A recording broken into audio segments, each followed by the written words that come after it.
শ্রীভূমির জেলাতে জঘন্য ঘটনা। ৬০ বছরের এক বৃদ্ধার পাশবিক যৌন নির্যাতনের শিকার হলো এক নাবালিকা শিশু।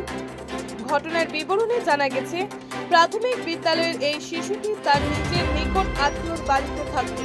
গত বুধবার শিশুটি বাড়িতে একা থাকার সুযোগে দুষ্ট বৃদ্ধা নরপিচাস পান্নালাল ঘোষ নামের লোকটি শিশুটির সাথে অপকর্ম করে।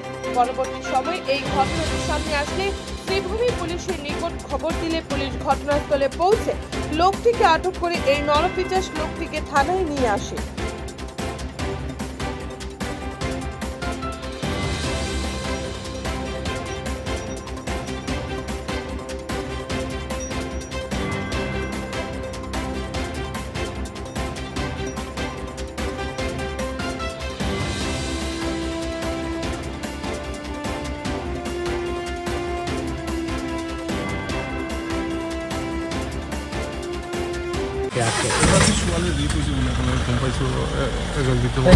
ইনভেষ্টিগেশ্যন চলি আছে, এতিয়া তোমাক মই ক'ব নোৱাৰিম।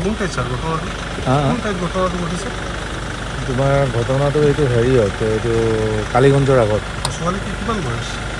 এতিয়া নকওঁ, পিছত ক'ম। গোটেইখিনি অচিপা গম পাইছিলা? মানুহৰ নাম জানে নেকি ছাৰ? অচিপা গোটেইখিনি ডিটেইলছ ল'লে হ'লে ঠিক আছে।